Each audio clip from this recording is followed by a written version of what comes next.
Hey kids, it's Rez. So I'm going to apologize ahead of time if there are interruptions in this. I'm at home and I'm not stopping if a child interrupts me, so welcome to my life. All right, so this video is about how we would go about reducing air pollutants. This is going to be a pretty quick hit on it because, to be honest, for a lot of the actual strategies, we're going to spend some time in class talking about the important ones. So for those slides today, I'm going to probably breeze right through them, but I do want to talk just about some of the laws and things surrounding that. So first things first, if we want to talk about reducing air pollutant, one of the biggest things we can do is just simply start by reducing emissions. If we reduce emissions, we reduce air pollutants. All of the strategies, or I shouldn't say all, most of the strategies we're going to talk about are aimed at doing just that. And there's lots of different things we can do, right? So we can just make sure that we're driving less. Or if we are driving, we're using public transportation if possible. Again, not so possible around here, but in cities we can't. We want to make sure that we're conserving as much electricity as possible because ultimately the vast majority of our electricity is coming from fossil fuels or the burning of fossil fuels. So if we can eliminate or minimize our use of electricity, that's awesome. So energy efficient appliances and light bulbs, using smart appliances. So if you've got, things in your home set up on timers with smart applications, like for example, our heat in our home only comes on if it senses movement, which is really bad if you're being lazy for the day. But for the most part, like if people are moving, the heat is on. If people aren't moving for a certain amount of time, our heat shuts off. So we conserve in that way. I guess heat's not a good example of electricity, but same idea. We can also try to eat more plant-based. We know that meat and meat production produces a lot of emissions, so that helps. And then obviously switching to renewable energy sources is also going to help.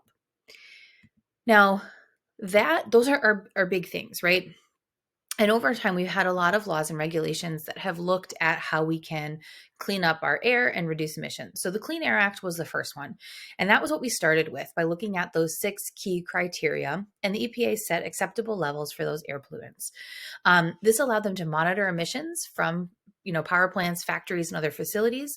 And if companies went above their emissions, they would face fines or tax levies or whatever the case may be. They would have penalties for that.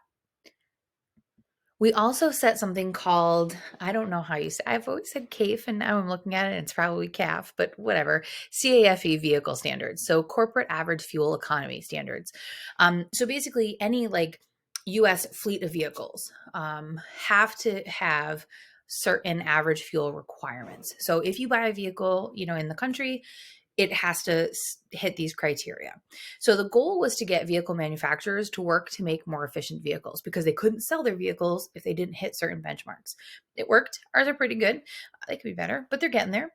And the nice thing is that vehicles that are more efficient are going to burn less gas, obviously, and also release less nitrous oxides, carbon monoxide, particulate matter, and carbon dioxide along the way. The other thing we did was we offered pollution credits. So similar to the idea of quotas for fish, these were basically, obviously we set levels of emissions for companies. And if companies could get their emissions below that level, they would earn pollution credits. Those credits could then get sold to other companies to kind of offset. So the idea is we call it cap and trade. So we set a cap. If you're underneath the cap, you can trade to other places to kind of get or to raise their cap.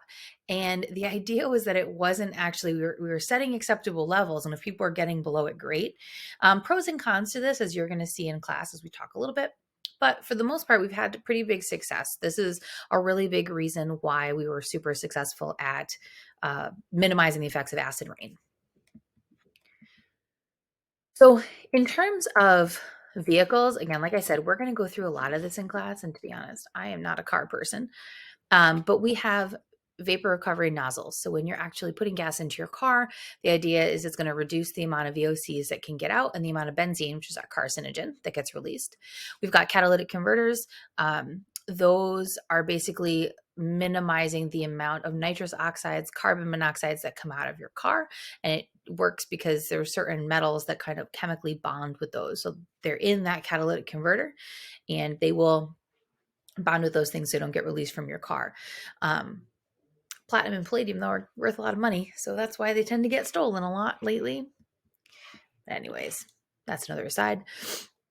We can also try to reduce sulfurs, SOx and NOx, right, from things. So crushed limestone is one way to do that. And we've found that if you put that into power plants, as these emissions are coming through the factory, we can capture them.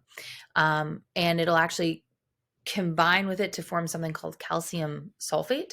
And that can actually be used to make gypsum wallboard or sheetrock for home foundations. So bonus. We also can do something called a fluidized bed combustion. I'm not even going to get into it here. We'll talk about that one in class. We also have scrubbers. There's wet and dry scrubbers. So either way, like dry scrubbers, this is what they're trying to get rid of: NOx, SOx, and VOx. It's fun to say. Basically large tubes filled with chemicals, and they're going to absorb and neutralize those things. This is when we've got like exhaust streams that are coming out of, usually large factories and that sort of thing. One of the ones we use most often is calcium oxide. Reacts with SO2 to form calcium sulfite. And there's a bunch of different things we can use, but those are dry ingredients. And we also have wet scrubbers. So again, we're going to get into a lot of these in class, but the idea with wet scrubbers is that you're using misting